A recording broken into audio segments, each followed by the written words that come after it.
Hey, it's Tess, content creator, model, presenter, and host of the Tess Talks podcast, on a mission to ignite curiosity.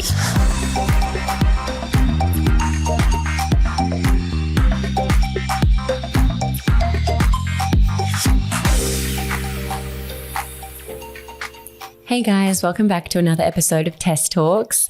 Today's episode is a beautiful one. My guest is Jadyen McGrath, who is a breathwork and sound healing facilitator. And Jadyen opens up about his personal experience with depression, but how he overcame it with breathwork and sound being pivotal in his healing and re-regulation of his nervous system. This experience became Jadyen's craft and his career. And from my personal experience, I can tell you that he is incredibly talented. Jadyen combines his talent as a musician with breath and holding space to help people ground and reconnect with themselves. We also talk about the power of sound as one of the oldest healing tools on the planet, and what Jadyen learned studying in Indigenous cultures where sound, rhythm, and breath weren't practices, but they were medicine. This world is a crazy place at the moment, and I know many of us are experiencing overwhelm, feelings of disconnection from ourselves. Maybe we're just feeling really stuck in our current state. Well, this conversation might land exactly when you need it. Let's get curious. Well, it seems like your schedule would be pretty full, because if you're working 5 days a week, plus you have the app, plus you're doing, all of it on the side as well for people and like one-on-ones or group things. Like, do you find time for yourself? Or? I do, and I'm trying to prioritize more of it. Yeah. For me, like the phase of life I'm coming into is really about balance and feeling into how I feel on particular days, what energy do I need to honor that, but also what am I trying to accomplish? Because if I don't do what I consider to be enough, quote unquote, I don't feel a sense of fulfillment and purpose. And as I get older as well, I notice that purpose kind of comes first for me. If I'm not doing something that I feel puts me on that path of purpose, whether it's like, helping people with their regulation through different modalities, or releasing music as an artist, or whatever that is, moving my body. I feel like I'm not like doing the right thing. And it makes me feel a little bit like, you're not accomplishing what you can in this life. Don't feel aligned with your path. Totally. Yeah. It's funny though that you said balance, because like, I feel like I've come into this new year and my word was peace, which also incorporated balance. And I feel like I've seen a lot of people talking about this year on social media. I feel like it's a bit of a trend that there's been this like hustle culture for so long. And now people are like, I need a bit of peace. I need a bit of balance in my life. Yeah. And I'm just seeing like a collective shift, and people being like, I can achieve my goals and I can be successful and I can do what I want to do, but having that balance and finding a bit more peace in our lives. Yeah. Do you feel like, for you've been able to continue on with that purpose and feel like you're moving through life productively, so to speak, but while keeping that balance? Totally. Like, I've had moments of, over the last couple of years, building this brand as far as, solidifying my space as a breath worker and a sound facilitator in, these great health clubs and with my own events.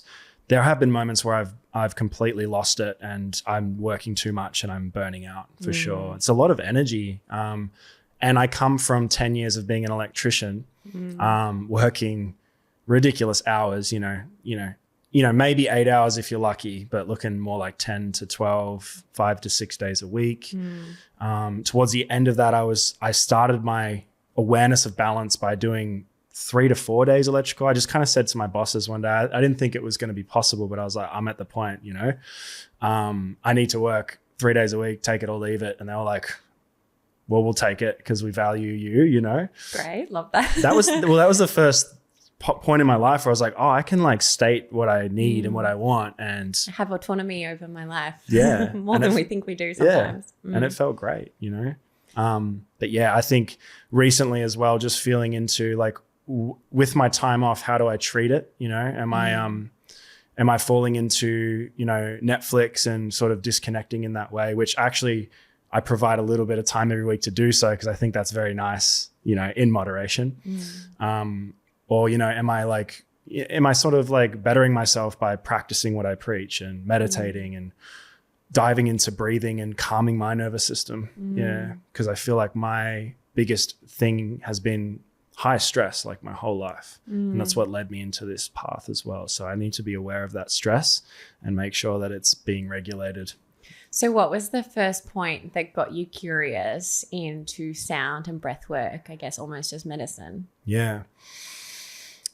So I guess like sound's always been a thing for me since I was 13. I started playing guitar. My dad taught me blues guitar. And I also just always resonated with music. We always had, you know, like Fleetwood Mac, Paul Kelly, Eric Clapton, all of these sorts of things. And I saw how much my mum and my dad really appreciated and loved it. And I started to adopt that appreciation. But yeah, I kind of got stuck in doing a trade in my early 20s to sort of come out of the band life, because my whole life was bands and trying to, you know, make it in that scene. And I was like, you know what, I don't think my dad's like proud of me.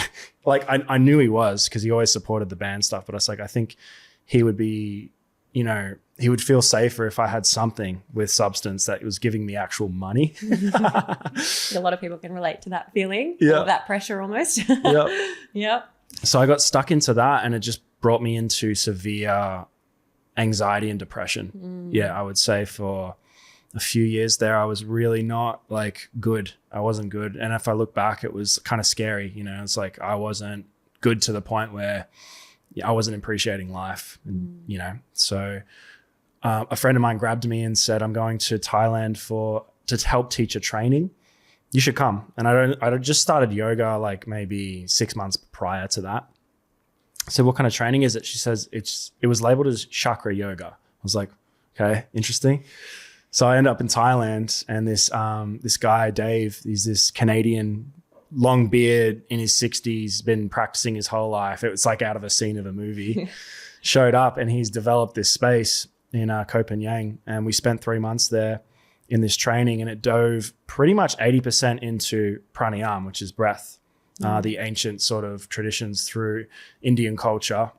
And yoga. Pranayama is a basis of most of the breath work that we teach today. And through that experience, he also incorporated a lot of sound.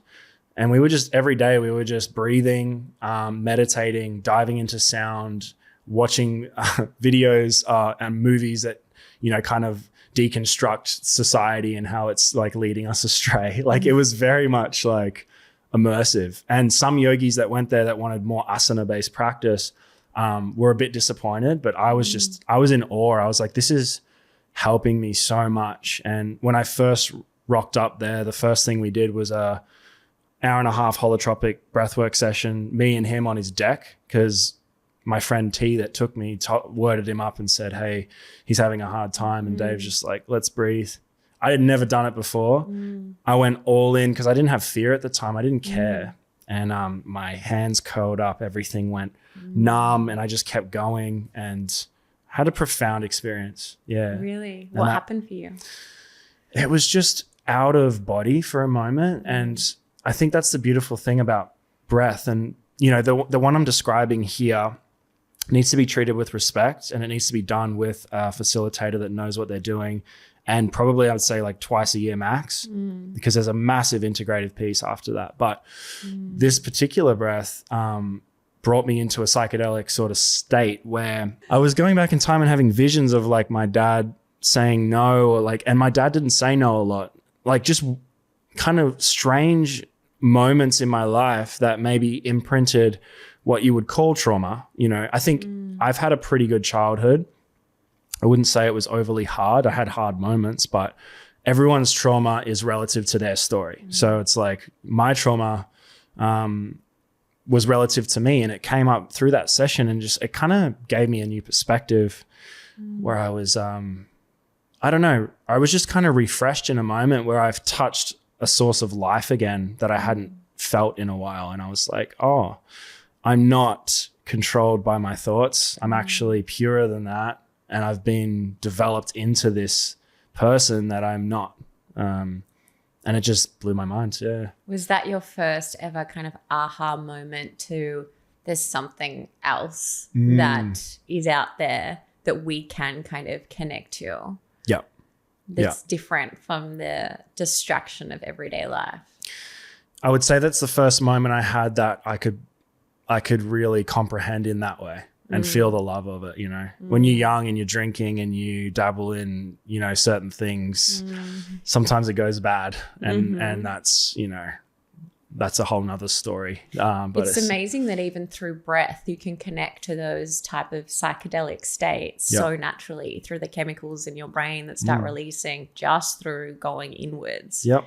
And I guess a feeling that a lot of people chase using recreational drugs to find that place. Yeah.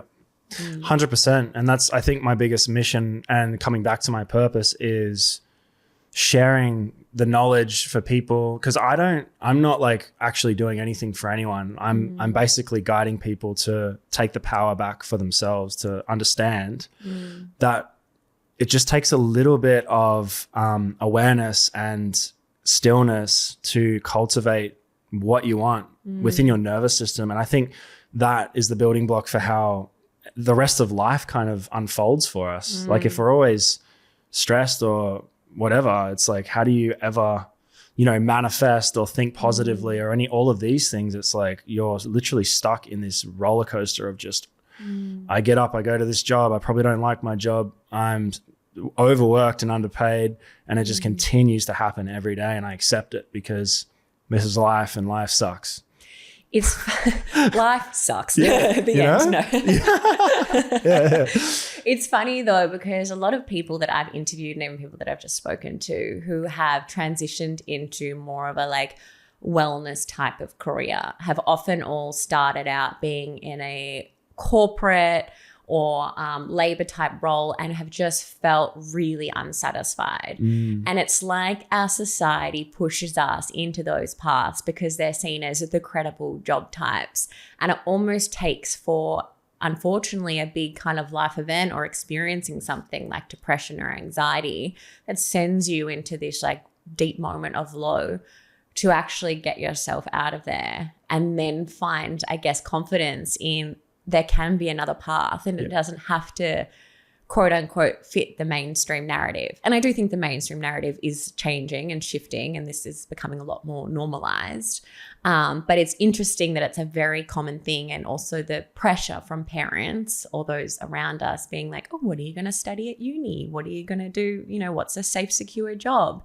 It's funny that this is such a repeat story in our society. Yeah.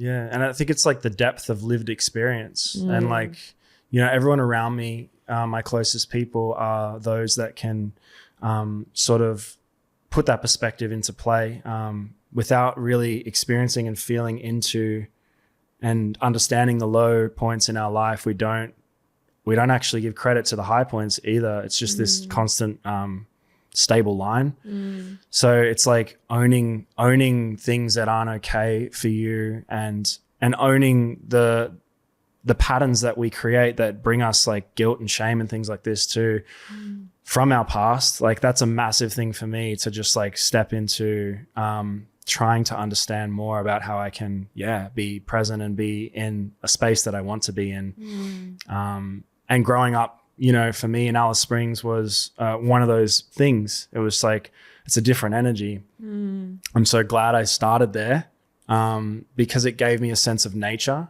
and it gave me a sense of Aboriginal community. It gave me a sense of being actually a person that I wasn't as well, because everything is very tough there.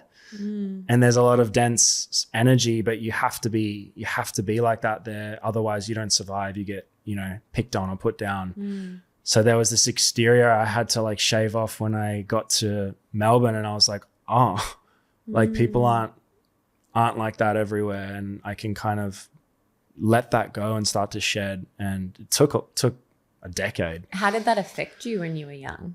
It was a lot. It was a lot to process. I think there's just a lot of moments of like fear within that existence of being like younger in Alice Springs, and you know, you go out, you have fun, and there's always trouble from every direction. It's just like I think just, you know, the mindset there is it's just it just is how it is. I don't know. I can't even explain. If you haven't been, I can't explain it. But I'm so grateful to like have so many good friends from there, and just living in a space where my back doorstep was the Northern Territory outback. Incredible. Red dirt.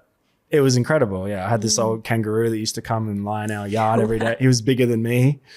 I think you lived the real Aussie experience that every like American or international person would think that we all live. Yeah, totally. Yeah. Yeah. And then I spent 7 to 14 in America as well. So I was born in Alice, went and spent some time in the States. The whole time there was great, I remember, because Americans love Aussies.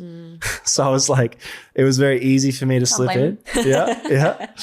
But then coming back was interesting. I had to really navigate and earn my space back here. I had an American accent, things were different. Well, you are half American, so it fits the puzzle. Yeah. What advice would you have for someone who's listening who feels like they're in the depths of a really unsettling place, where they're experiencing feelings of depression, anxiety, maybe they're living somewhere where they don't feel safe and secure? What would be your advice for that person, or the first step they can take to see the light? I would say that's a really great question. I really think, the first possible thing is to voice it. All these modalities aside, I feel like even if it's talking to a close friend that is ready to listen and not dictate and tell you what to do, it's very nice to just be able to put whatever is happening in your head without judgment out. And I think that's what's really great about like talk therapy anyway. And I've been in and out of it in my life. I'm actually in a moment now where I want to start doing it again. But just voicing it, getting it out of the body and into the world. And then once that process happens, if it's with someone you trust, as far as your talk therapist goes, that journey can continue and you can keep understanding yourself. But for me, it's a really important balance to have someone that is has got a little bit of a spiritual twang, in my opinion. Someone that understands these modalities and respects them as well. Because, a lot of what I do used to be considered woo-woo, but when you really look at it now, it's backed by a lot of science, and people are coming around because of that. And then through that experience through that process of being like, science back, so I'm going to try it, the spiritual aspect kind of comes through with the experience. So I would say that bout of depression for me, if I look back and I was going to talk to myself, is a bit of an imbalance in my chemicals in my brain and my nervous system. So it's like, that's not your truest version of you. How do you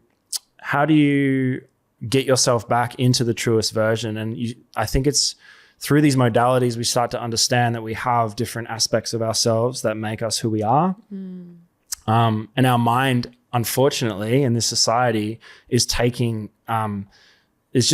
taking the lead over the soul, over the emotion, over the body. And it's really important to understand the role that the mind plays, and how every thought that comes through is an opportunity to either attach to and then get that emotion attached, bypass the spirit completely, and then show up as disease in the body.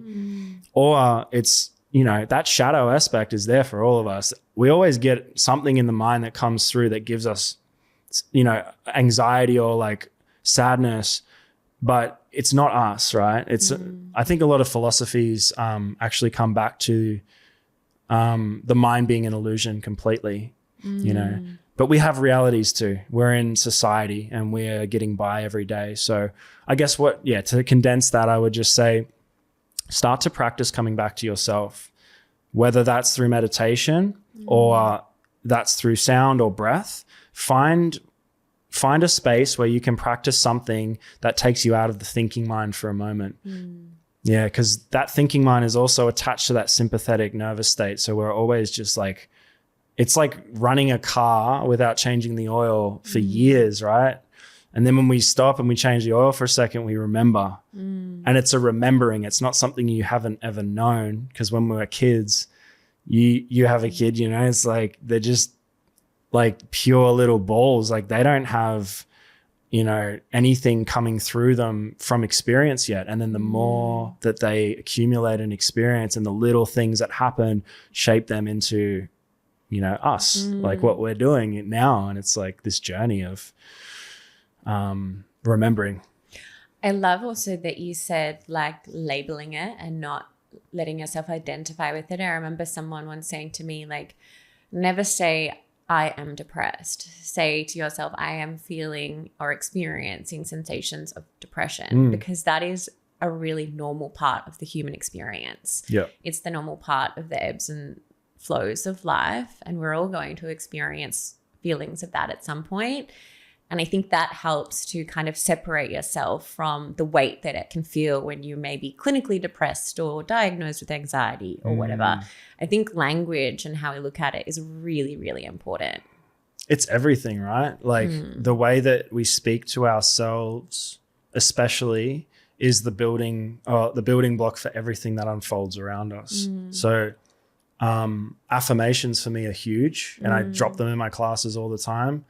Because if you ask someone to speak poorly about themselves, for example, like if you're working with someone one-on-one and you close down the eyes and you say, what are some faults within you? A lot of people will pick up on a lot of faults, right? And they'll feel comfortable saying it because we're comfortable with that sort of darker part, and it can be comforting to just let go and be depressed and just have that day where you're just watching movies or whatever. Like there's a addiction to it almost. But if you ask that same person to close their eyes and say really beautiful things about themselves, there's a resistance there. Especially within myself, I'm like, you know, I can feel it. I still believe it, but I can feel the resistance.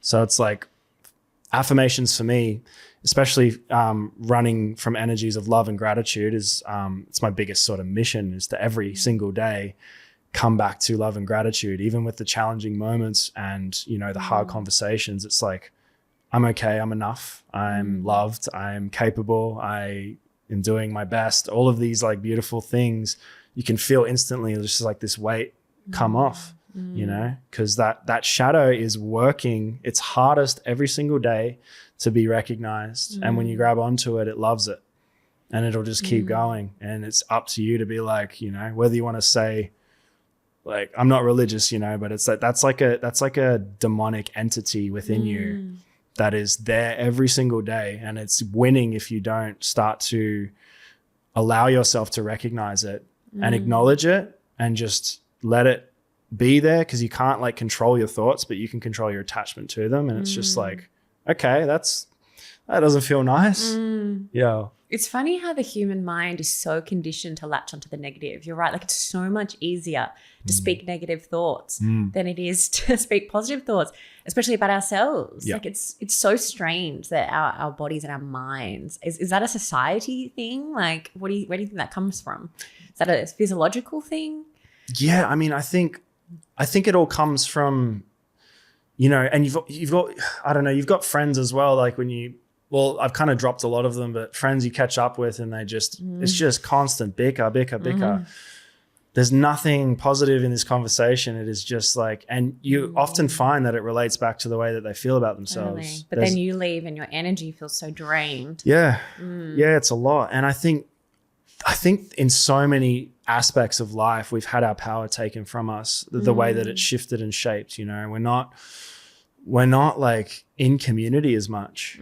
So therefore, in our solidarity, we start to develop snowballing thought processes that we feel are reality or we believe are reality, but it's not true. And we've also identified so much with ourselves and our ego of like, I am who I am, I'm important, you know, this and that. And I think this is a hard one because there is a part of me that wants to be like really sure of myself and like I'm developing this and this is who I am and what I do. But the more I realize the weight of that, I don't know, I have some really good coaches and teachers that really teach me to lean out of that and remember the oneness. Like remember the energy that we have within us is attached to everything around us. And that's why we heal so well in nature. If you go lie down in nature and have an hour nap, Like you'd be amazed at when you get up, how much better you feel, you know, and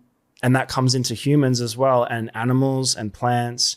I hold just as much respect for a tree as I do a dog and then I also have started, and I'm not perfect by any means. I'm not sitting here. No, I'm so human and I mess this up all the time.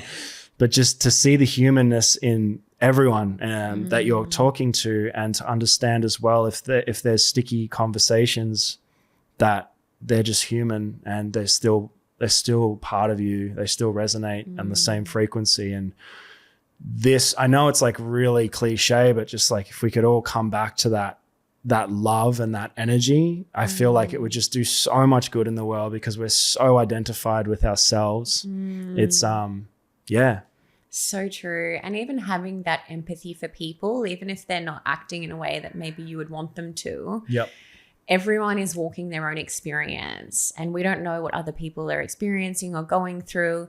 And so being able to just be in more acceptance rather than trying to change those around us, I think gives us great inner peace. Yeah. I mean, how much weight do we carry? And like, how long do you want to carry that weight for? Because it's so nice to just let it go. The things we can't control need to be let go. Otherwise they just manifest into horrible things, you know, whether it's mental or physical within the body. Well, it's amazing through your classes that I've partook in, how much of exactly what you're talking about starts to resonate through the way you guide people, the way that your music transmutes people and their energy being in your space. There is no doubt that you were like born to do this. You're such a natural. You have the most amazing voice. You're so talented at playing instruments and then holding that, you know, energetic space for people. But I guess for someone listening who's like, okay, I don't really get it. What do you do? Like, what's a sound healing session? Yeah. Can you give us like a quick rundown? Yeah, totally. And thank you. That's really nice. And even in this like interaction, I'm like,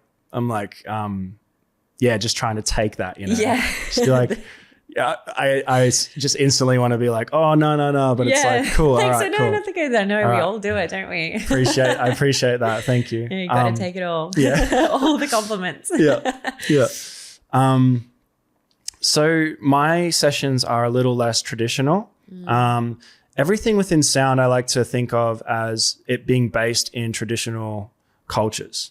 So, you know, you go back to, you know, traditional spiritual rituals and things. It's all voice, it's all drums, it's all deep sort of instrumental tones. You got the yidaki from the Aboriginal culture, which is the didgeridoo.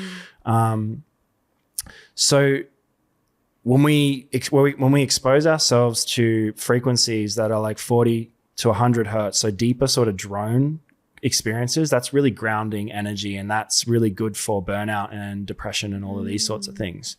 So because I'm a producer and I make music, I cater my sessions around more of a journey aspect. And I play a lot of different instruments, but I kind of base the sessions around a journey with tracks that I've kind of pre-made in Ableton, which is an audio software, and then pairing that with singing and instrumentation. And then I'll go in and out of like space where there's like a little bit more harmony, which is going to bring more love and euphoric and letting go. And then I've also got, you know, slight moments of dissonance, which is going to sort of invoke a little bit of change and curiosity to come in as well. So my sessions start usually with dropping into self, a little bit of body scanning. Yoga Nidra, one of my favorite things, because it kind of pulls us down into that, you know, deep theta, almost delta state to begin with. And a lot of the time people will start to kind of understand the mind within that space. So they'll be focusing on a hand, and then they'll come into, I need to buy bread on the way home. And then it's like, oh, no, come back to the wrist. Okay. And it's like this return. And when you do body scanning enough, you actually start to feel sensation. When you bring your mind into spaces, you feel that energy, and it's really cool. I really enjoy it.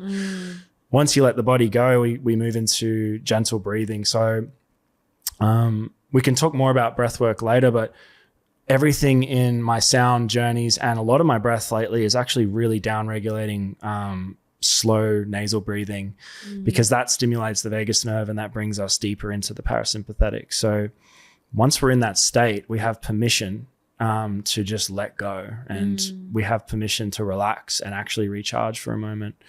And then once I've kind of built that foundation, we go into the sound journey. And I've got a number of different sets now, but I'll go in and out of just having instruments, sounds of nature, singing, bowls, and all the other instruments as well. And usually by the end, there's one or two people kind of having a little bit of a snore, and it's just like, what happened there? And it's, a permission piece. And a lot of people are just coming home in these sessions to themselves and realizing that they can actually relax, And people realize maybe how tired they actually are. You really let your nervous system settle. Yep. I think so many people just run around in our day-to-day lives just pushing through and powering on, and then you start to slow down and all these things start arising. Yeah. Do you see people having these kind of physical reactions during your sessions and processing things? Like, what do you see people move through? Totally. It doesn't happen all the time. The bigger sort of expressions happen in the more upregulating breath stuff that we do. In sound, though, it's very interesting. So I've been full-time in the space for like 3 years now, which feels like a lot longer, but it's been 3 years. And throughout that whole 3 years, I reckon just with sound sessions, I've probably had 2 to 3 bigger experiences. But what's happening is the sound itself's not actually bringing out trauma. What's happening is we're regulating and stimulating the vagus nerve. So we're going into parasympathetic in a deep way. And that is how the body actually starts to unwind like the trauma that's stored in the body. So the tension in the muscles or the breath patterns that we hold, they have the capability of coming to the surface within that moment. So a lot of the time within sound, there doesn't need to be a reason. Because like if you're going to like be a hypnotherapist, for example, you need to be very good with your words and almost, for me, if someone's going to really kind of crack into me, I've done a lot of hypno and I love it. If someone's going to crack into me, they almost need to be like poetic in a way and like tell that story. And it's like, that's what really gets me. But with sound, you don't need words. It's just, it's this emotional vibration and frequency that sends people into like memories or like things coming up or things that they have suppressed and not dealt with. Will come forth, and that can be, in the form of crying. Let's say 3 people, big experiences. So there's often a lot of like crying at the end as well, like a lot of emotional remembering. Again, just like I think it all comes back to self and like, and that piece of like I'm okay, I'm not broken, I'm perfect the way I am, but I might be a little bit lost right now, and that's sad to people because you think about your past self or your when you were a kid or like in the golden era of your life, and you're like, what have I become? That's the voice in the head. Like, what have I become? And that's very sad. And then when you let go of what do I become, it brings you back to reality of like, I am still that. I didn't become anything. I just lost grasp of what's real. You know what I mean? Yeah. And it almost brings peace in also knowing that it's okay to move through different phases. We come in and out of different phases and experiences in our life. And it's okay if we're in one where we just feel a little lost. We don't know the next step, Yeah. That's totally okay. Totally okay. Yeah. Very common. Yeah. We all experience it. Yeah.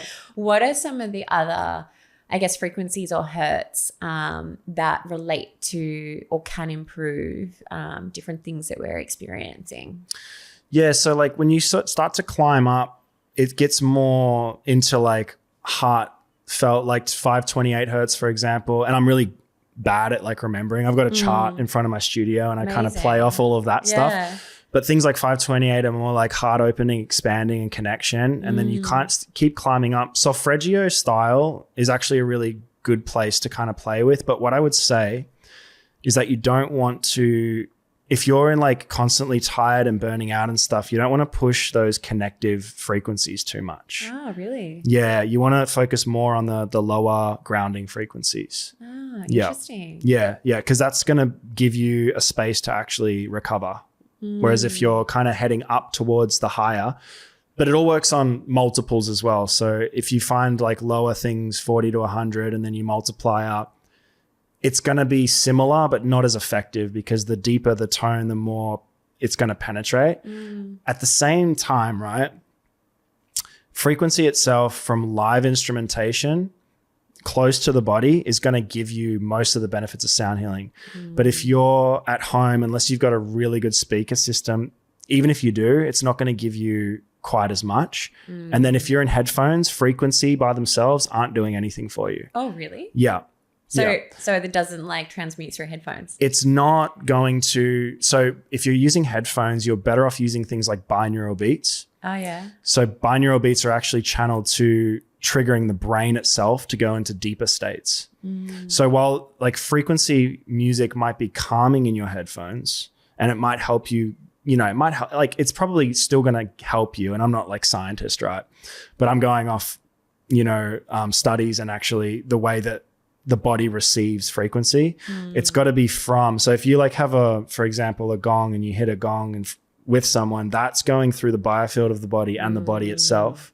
Whereas you're getting that physical frequency, yeah, that we can't see, but it's moving through space. Yeah. Whereas if it's through speakers, it's not necessarily penetrating. If you've got a sub and a vibrating bed or like bone density speakers. A vibrating bed. That sounds cool. Yeah. Well, they're making them now with, they're called bone density speakers. Really? Yeah. Okay. Yeah. And they vibrate instead of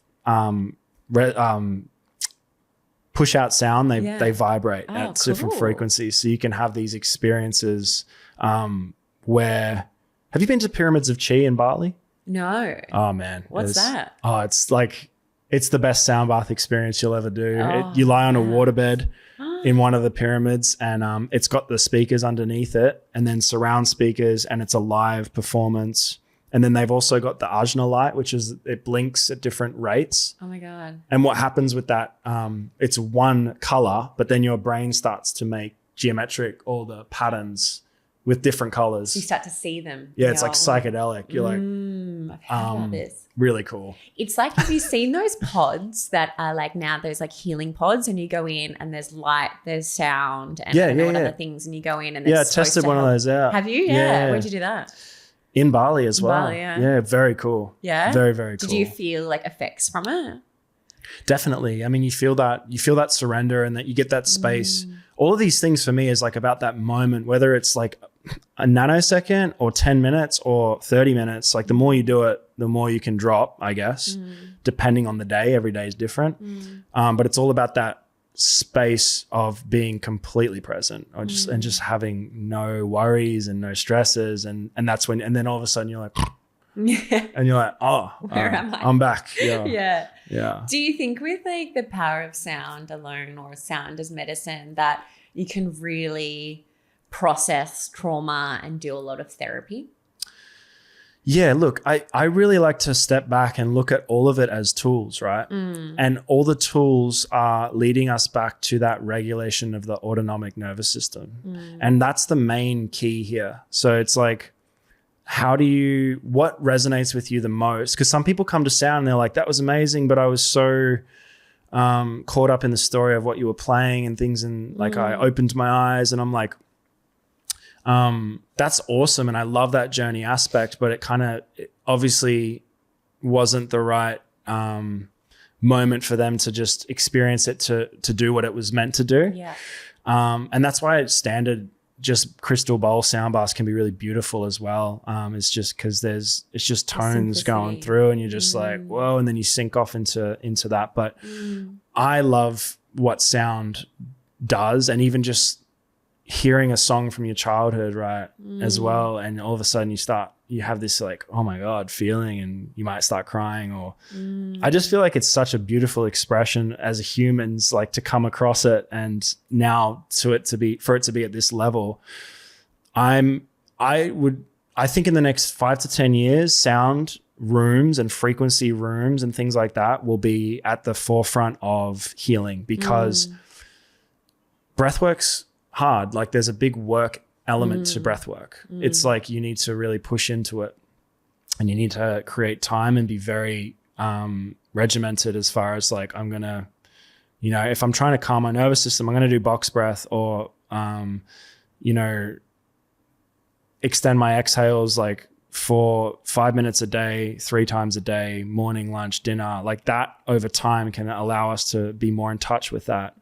Whereas sound, it's like if you had the proper setup and it was doing the right things to your body, you just need to lie there for 10 minutes, you know, 15 minutes. Isn't it amazing when you hear those stories about people who have Alzheimer's or dementia, and then they hear a song from their past or their youth and they start getting like flashbacks and remembering things, and how the body like instantly recognizes the sound.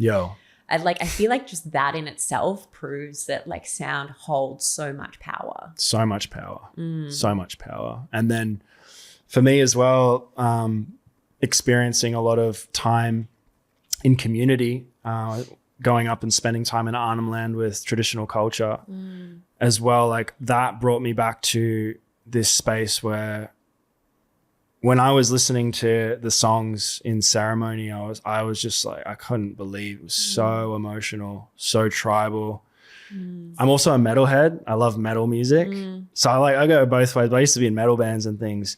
But I realized that sound is like the original sound of like everything. And it even kind of reminded me of like metal. I feel like metal was maybe birthed from that, you know? Wow. But it just the purity of traditional sound too. I would just like, if anyone ever has the opportunity in whatever culture it is to experience songlines that are tied to like the beginning of time, it's just like, for me, like that's one of my biggest things in life. I want to experience as much of that as possible, because that in its purity is the craziest sound experience I've ever had in my life. Yeah. It's amazing how these cultures, which stem back so far, hold so much information and knowledge, you know, that they have so much wisdom and there's so much we can learn from them, but so often we just don't, and we just become ignorant to it. Yeah. I think we will eventually come back. I feel like eventually it's going to get so far that we'll have no choice but to come back, you know? And the teachings are incredible. It's just like the knowledge that is there, that, you know, wasn't backed by science or wasn't discovered through anything like that. It was just known, you know? It's just incredible to me. Were there any like key take home kind of things that stuck with you?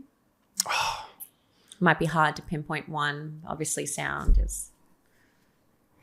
Yeah, I just like connection, right? Like everything within these people's lives is connected. So they're connected to the land. They know exactly how to navigate the land. So like, you know, when we're going through the bush and looking for yiraki, didgeridoo, they're calling to it. They're connected to it.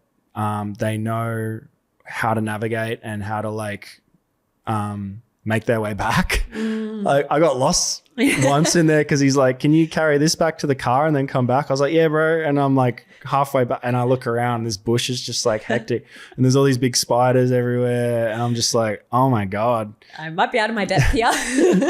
But every 10 minutes or 5 minutes they call. I was just do a call and then you hear and you're like, okay, sweet. And that is amazing. It was amazing. Like honestly, the whole trip, just goosebumps. I'm so grateful. What an experience. Yeah, but just the stories that they hold, they know so much. And it's all through songlines as well. All of the songs tell stories and it's just beautiful culture. And I really hope that we can figure out what's going on there as a society and sort of start to appreciate and come back to that because it's incredible. Do you think that because we live in such a distracted society and there's so much noise, even with like podcasts, the amount of information and social media and the news and all of it, do you feel like silence is uncomfortable for people? Definitely. Yeah. We're getting worse and worse with it. We used to, I mean, you know, when way back in the day, we used to treat our days the way that the earth unfolded. So, you know, the sun goes up, we wake up, the circadian rhythm starts properly. You know, we might have to go get water or go for a hunt or whatever that is. So we're moving our bodies. We're doing all of those things, but we're also like not distracted by screens and music and all of these things. We might be in community, but there are also moments of like silence and being within nature. And then, you know, I'd say during the day, there's probably points where you're having little naps and things like that. I mean, I don't know. I'm just I'm like imagining right now. Right? And then, you know, as the sun goes down, you start to wind down. And that to me, actually, circadian understanding and rhythm and locking into some things you can do for yourself to make that happen is really important, because that actually allows us to be in stillness more. But a lot of us aren't treating it the way that we need to. And so our nervous system is just hijacked and we're super stimulated and in the sympathetic all the time. So to stop means bringing up the things that we've kind of been storing and running from for a long time. And I've had people come to me that have come to Sound Bath and they've been like, mate, you know, I've had both sides. I've had people that are a bit uneasy and unhappy with the fact that this has happened, and then people that are super grateful. But it's like, I've got things coming up that I pushed down for 30 years, you know, and I don't know how to handle it, you know, and it's like creating a space where they feel like, you know, we can move forward. And obviously I'm not a talk therapist qualified at all. But we have, you know, certain ways of processing to a point where we can see, okay, you're probably good to go and like continue this conversation with someone that's qualified. But it's like just that remembering once again, because this lifestyle allows us to not face all of those things because there's so much noise all the time. And then as soon as we stop, that remembering happens. And some people are afraid of that. A lot of us are afraid of that. Yeah. Do you think there's such a thing as bad sound? I mean, I often think about like pop culture and the music. And all the lyrics these days are like, make money, like whatever, you know. And I'm listening and I'm like, how have we normalized this kind of language? And what is that doing to our psyche? Yeah, I would say from a language perspective, that comes back to like the energy of language of voice, right? So like we were saying before, talking to ourselves in a darker way is going to mirror back darkness within our surroundings. And then lighter talk is going to open the world up to us. As far as like, a lot of the lyrical content, it's funny because part of me is like, it's as a musician too, trying to like make it, you know, and then you got these top 20s that are just like, I'm like, I'm like, so for me, actually the silliness kind of lies in the more pop realm. When it gets a little bit more lyrically challenging for me is like hip hop and stuff, because that's like music of a cultural generation and their expression. But I think within that, there's some really potent stuff and then there's some really unpotent stuff. So from a lyrical perspective, I mean, if you listen to heart opening music like RYX or something like that, it's like, fuck, like it just like rips your heart apart and you're like, oh my goodness. And that feels different to like what you were talking about, right? Yeah. But then also sometimes when I'm heading to the gym, I want to like pump it up, you know, and I'm like, let's go. Totally. But I would say harmful, probably, if people are exposed to it at a young age where they don't know how to like differentiate things, it could be harmful.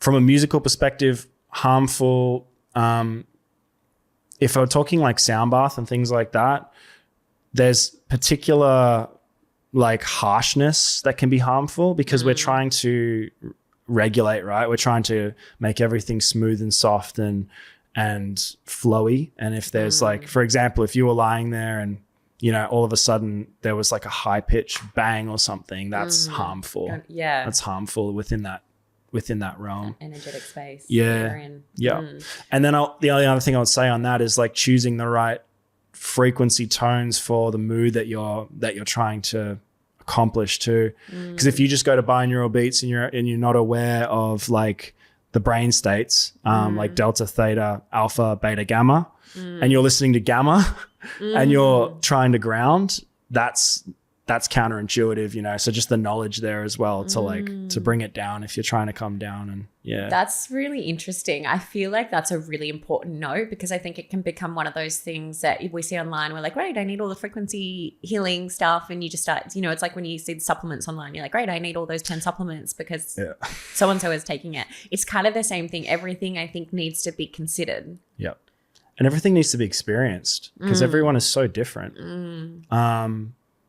All I would say is like this is the age of knowledge. You literally can speak into your phone, into ChatGPT, and get detailed understandings on whatever you want. So it's really a beautiful time in that way. You know, it's scary. We don't want to get into all of that, but it's like it could be as simple as like, hey, I'm feeling really burnt out. As far as like, you know, frequencies or binaural beats, what do you recommend I listen to? You know, and it's really interesting too, because I read recently as well that like, you know, you'd think naturally that like theta and delta would be the most beneficial for burnout. I'm not actually 100% sure on this article, but it was actually referring to alpha being more beneficial for burnout in itself. So remind me of what order it goes. So delta is like deep rest. Yep. Theta is like meditative. Yep. Deep state. And then alpha is like creative. Yeah. So when you're in that creative flow state. Yeah. Like you're still kind of aware and alert. But yeah. You're in that like focus But you're zone. flowing. Yeah. And then the next one is beta. Beta, which is our day-to-day functioning. I would say mostly operating in that, yeah. And then gamma's like heightened awareness. Right. Yeah. Yeah. Yeah.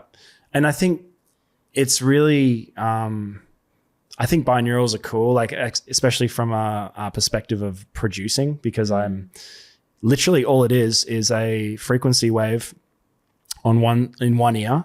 And then on the other side, I'm separating the frequency by a certain number of frequencies.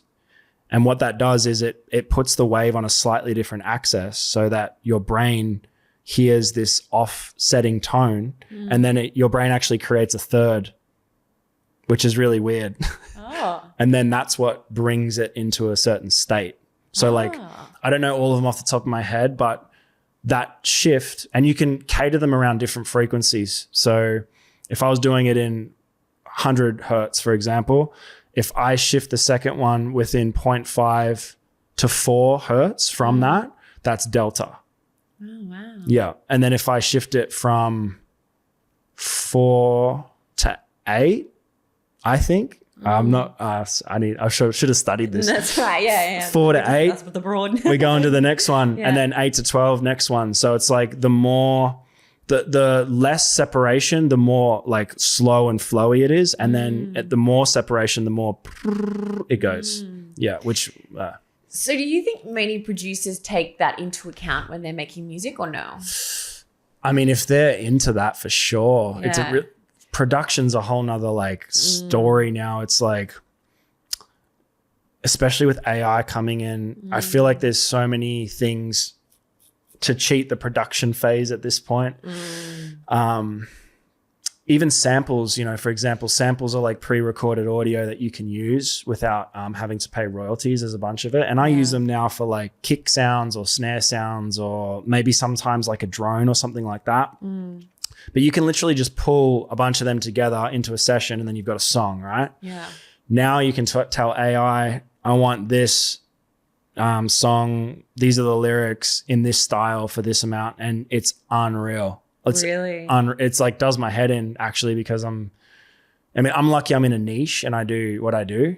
And I'm cool with that, but some of it is just like, wow, that's insane. So it's kind of taking the brilliance away from humans being creative within the musical realm, and it's a bit scary. Oh my God. See this, I have spoken about AI a few times on this podcast, and like I had the biggest debate with Sean about it, because I'm like, okay, I get all the benefits, but the idea of us as humans losing our creativity or handing over our creativity, or maybe just becoming dumber because we then realize how much more effective it is, or quicker, efficient, I should say.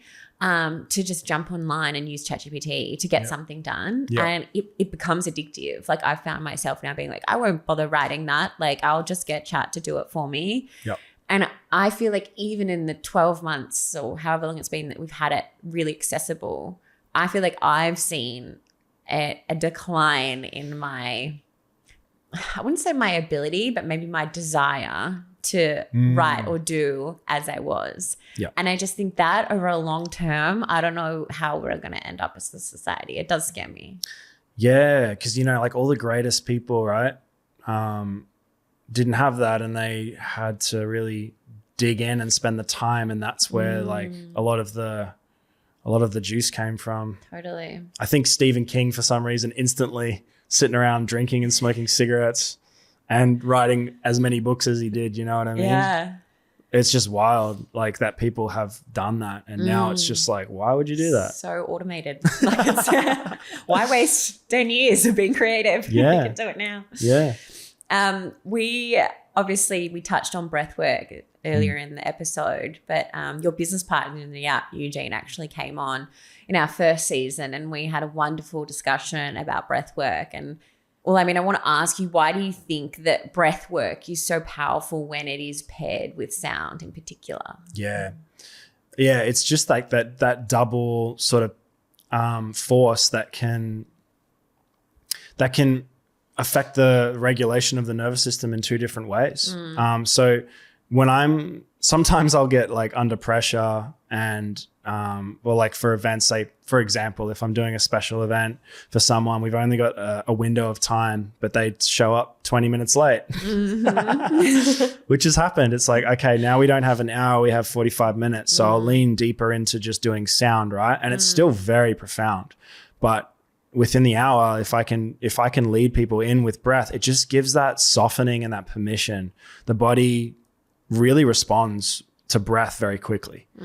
Like if we went and did 5 really big active breaths right now, we would feel completely energized, right?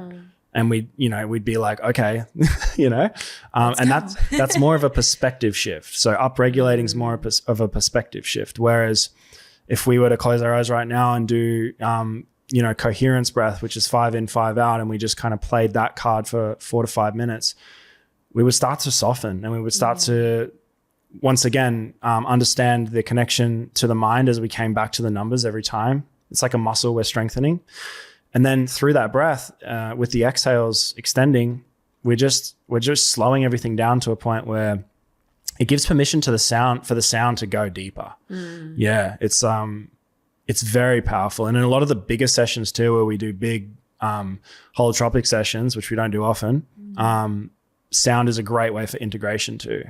So it's this thing too, because sometimes you'll do a big breath session and you'll feel like you're about to like let something go or cry or whatever, but you just won't until this sound comes on, and then you're just like releases. Yeah. So yeah.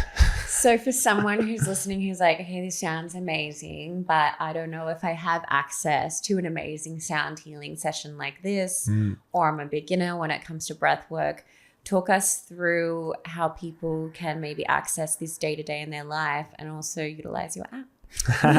Thank you. Yeah. Yeah, look, I think, we do have an app. It's called Next Step Collective.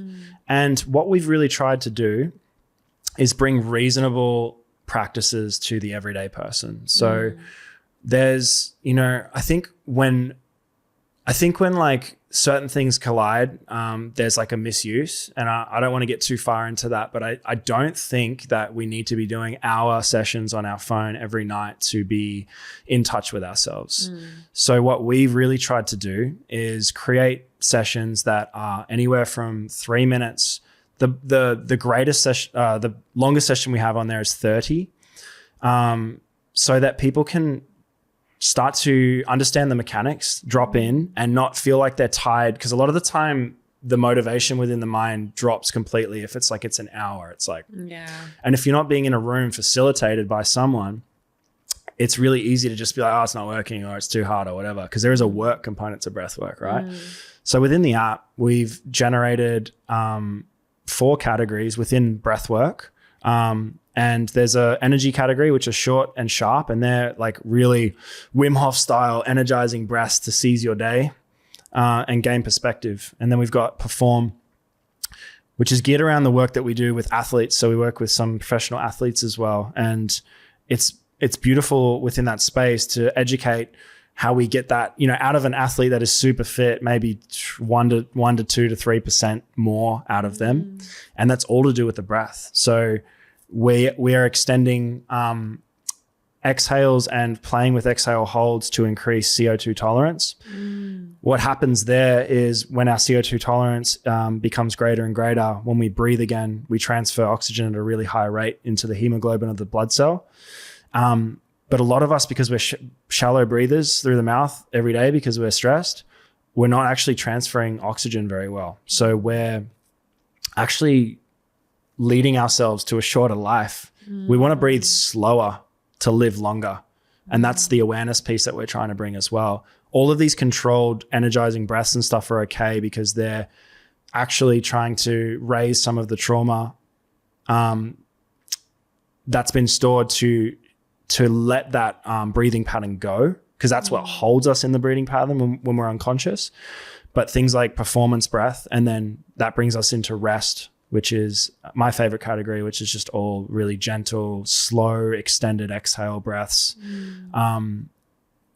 It's I don't know, there's something for everyone within the app. It's really cool. And we're actually doing a big update right now. So in the next 1 to 2 months, there's going to be meditation, there's going to be movement, which is going to be paired with some things and breath, and then sound as well, because sound's not actually on the app yet. We need your sound. So working into all of that. We'll have sound journeys, which are more of an introspective piece of like curiosity and discovery. And then we'll have sleep tones, which will be sort of more solfeggio, and we'll have binaural beats as well. Oh my God, that's so good. Well, I'll definitely put the app, the link so people can download it in the show notes, but I'll also put your YouTube channel because I know that you haven't put a lot of videos on there, but the ones that are there are so good. Jadyen's uploaded some of his sound healing sessions, and I just find them so divine. I had one of them going last night when I was in bed, and it was just I fell asleep to it, and it was just so beautiful. But obviously I was doing your classes a lot when I was pregnant as well, and I just absolutely loved being in that space, and it was always sad leaving because I was they're just you could just do them for hours. You just go to some deep places and they're so beautiful. And I remember towards the end of my pregnancy, Romy would always be so active during the sessions. And I'm I feel she's just totally vibing this. And I'm I'm getting her all the good energy and the good frequencies. But they're honestly amazing. And so I know that now everyone listening will want to get a little taster. So I'll definitely add all the links. Thank you. I appreciate that. And just quickly touching on because I know you're in the world of mothers and pregnancy and stuff like that. Just something to be aware of if you're doing healing sessions with instruments on the body, not great to do in the first trimester. And this is the information coming out. It's not going to be detrimental, but just something to be aware of. Do you know why? I know the first trimester you have to be just cautious in general. Cautious. It's the same with massage and a few different things, but that's interesting. I wouldn't have correlated that. And the sort of more room felt experiences are a bit different because it's not getting so deep into the body. But just something to be aware of and do your own research on. I'm not a doctor, but because we're in this world, it's just nice to. Definitely. And same with breath work. You don't want to be, when you're pregnant, actually, you don't want to be holding your breath at all. You want to do breathing that's slow and circular. Calming the nervous system, but not using the pauses. Even box breath and things like that aren't super great. So you want to keep everything flowing. I remember not following along in that part. I was I'll just lie here and relax while everyone else does the work. Thank you so much. It's been such a beautiful conversation. I really found it very inspirational, and you're filled with lots of wisdom. So I know there's lots of beautiful things for people to take home.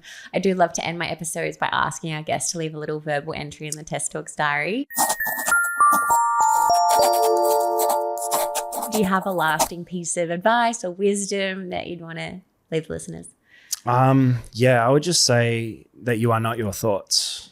Just remember that you have the ability to start to understand your subconscious and to come back to the truth. And the truth is that you are a spiritual being and you are unaffected. And if you forget that, just spend some time with some kids, and, if your brother or sister have young kids and you can get over and just see that pureness in their eyes and just understand once again that everything we built into this stressful life has been created and we have the ability to uncreate whatever we've created if we need to. Yeah. I love that. Yay for the kitties. Thank you so much, Jadyen. Yeah. Thank you for having me. Appreciate it. Thanks so much for listening. If you loved the episode, please subscribe, rate, and review. It honestly means so much and helps to keep these conversations going. And I'd love to connect with you. You can message me on Instagram or TikTok, and I've left all the details from the episode in the show notes below. I'll see you next week.